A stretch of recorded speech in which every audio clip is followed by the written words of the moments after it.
మనము పౌర్ణమిని ఎంత మంచిగా చూస్తామో వాళ్ళంతా చండాలంగా చూస్తారు. మనకి చాంద్రనామం వాళ్ళ సర్వనామం అంటే వాళ్ళకు పౌర్ణమి మంచిది, వాళ్ళకు అమావాస్య మంచిది, మనకు పౌర్ణమి మంచిది, అంతే వ్యత్యాసం.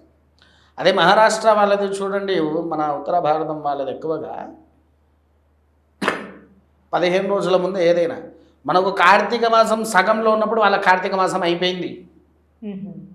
ఏదైనా మాసం 15 రోజుల ముందుకే అయిపోతుంది వాళ్ళకు, తొందరగా. మనకంటే 15 రోజుల ముందే ప్రారంభం అవుతుంది, మనకు 15 రోజులు ఇంకా 15 రోజులు మిగులుందనగా అయిపోతుంది వాళ్ళకు మాసం. ఇక అదొకటి. ఇక్కడ ఈ జనవరి ఫిబ్రవరిలో ఉన్నాయి, కానీ అసలైతే మన శాస్త్ర ప్రకారం చైత్రం, వైశాఖం, జ్యేష్టం, ఆషాఢం, శ్రావణం, భాద్రపద, ఆశ్వయుజ, కార్తీక, మాఘ, ఫాల్గుణ మాసాలు 12 మాసాలు.